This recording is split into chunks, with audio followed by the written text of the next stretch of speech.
Hi, friends. I'm Lori Palau, host of the popular weekly podcast, This Organized Life, founder of Simply Be Organized, and author of the book Hot Mess, A Practical Guide to Getting Organized. For the past 7 years, we've been sharing stories, interviews, and strategies to help you live a more organized life. Whether you're struggling with physical clutter, calendar clutter, digital clutter, or just overwhelmed with the mental load of all the things, we're here to help you every step of the way. We know that one of the biggest struggles many of us face is time, and even finding the time to listen to a 45-minute long episode might not even be doable, which is why we've created this Organized Life Tip of the Week.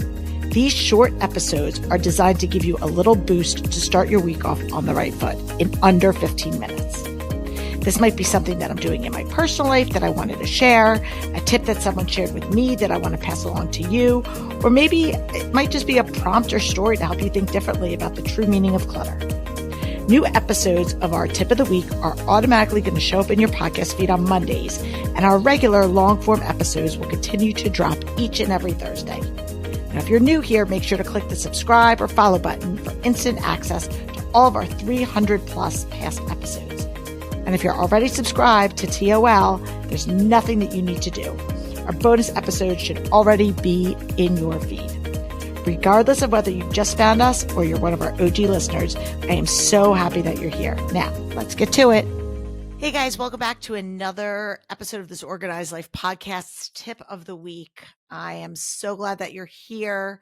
I'm loving doing these short form bite-sized episodes so that you can just take them, share them, digest them, put them into action, all the things. So again, we've been getting lots and lots of feedback. Please continue to post your comments on Apple Podcast, or of course you can leave us a review there, ask questions, all the things. The more people that can listen to us and hear this advice and recommendations, the better it is for everybody, because our goal here, as you know, is to help people reduce the amount of clutter in their lives, live organized so that they can do the things that they want with the people that matter most. And that's really why we're here. So today we're going to be talking about how to tackle your clutter.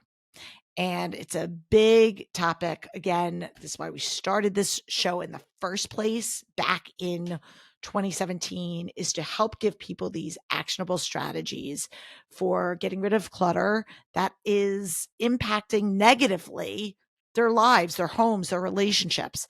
And I've told people from the get-go that, unfortunately, clutter didn't accumulate overnight. It's something that has happened over time, whether it is something that is the result of a trauma, whether it's the result of just changes in our lives, maybe getting married, having kids, going through a divorce, going back to work, changing jobs, like just more things happening up, a pandemic, like all of these life things can impact how clutter shows up in our lives. And it looks different for everybody.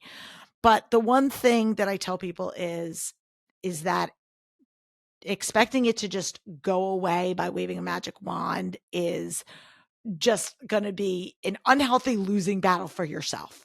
So the sooner that you can come to the realization of like, this is going to be a process, this is going to be a behavior change and a way for me to rethink not just what's leaving my house, but what is coming into my house, is really going to be the catalyst for you to start getting rid of your stuff.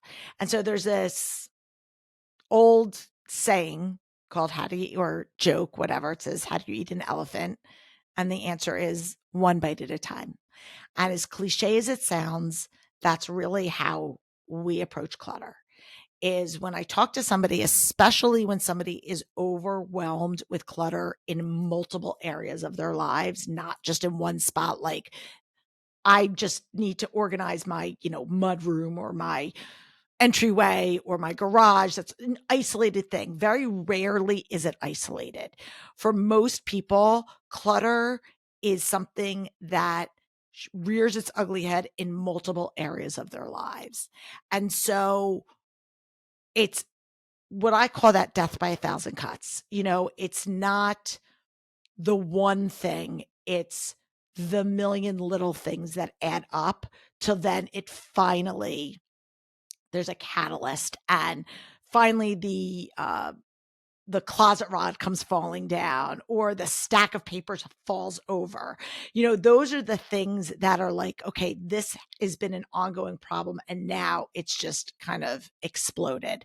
And so what I tell people first is, if you want to start tackling your clutter elephant, the first thing you want to do is just write down, where is this causing me a pain point? So just write it down. Like, what are the areas that are stressing me out? And whether you're being like very, very granular or you're being more general, I don't care how micro or macro you go on this. You could say the garage, my closet, you clothes, or you could do categories of like laundry, paper, the schedule, whatever it is. I think it's just important for you to start to write it down, get it out of your head and onto paper.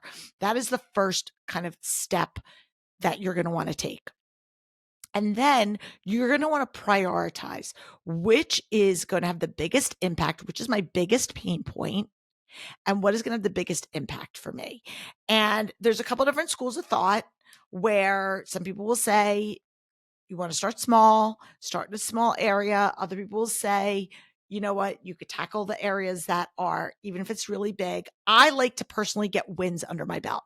I like to build that muscle, especially if clutter is something that you've struggled with for a while. Tackling a big space like a garage is really overwhelming. Tackling a smaller area like a medicine cabinet is a great way for you to just start building that muscle of saying, what am I going to keep? What am I going to donate? What am I going to, what am I going to get rid of? What am I recycling? What am I moving to another area? We have our 4-pile method: keep, donate, recycle, relocate. Again, keep, donate, recycle, relocate.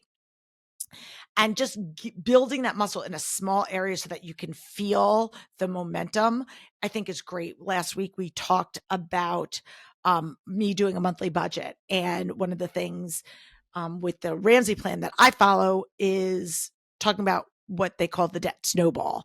And it's building that momentum, listing your debts from smallest to largest, and just knocking those little naggy things out of the way. And I think you can attack and approach clutter in a similar format.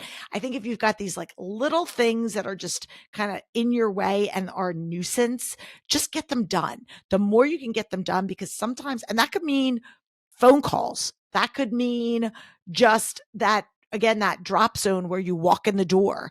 Those are the things, just bang those out before you tackle the garage, the attic, the basement, right? Because those are going to be time consuming. There's going to be a lot of moving parts. You're probably going to not start and finish it in one full swoop. So just start getting all the other stuff out of the way first. So that is really how I approach it. So write it down and then tackle your clutter areas and get those small little nuisance things out of the way. And then the other thing that I tell people, and I've said this before in a lot of our other episodes, is document your progress along the way. Because especially if you are dealing with clutter across multiple areas, we often lose steam and we don't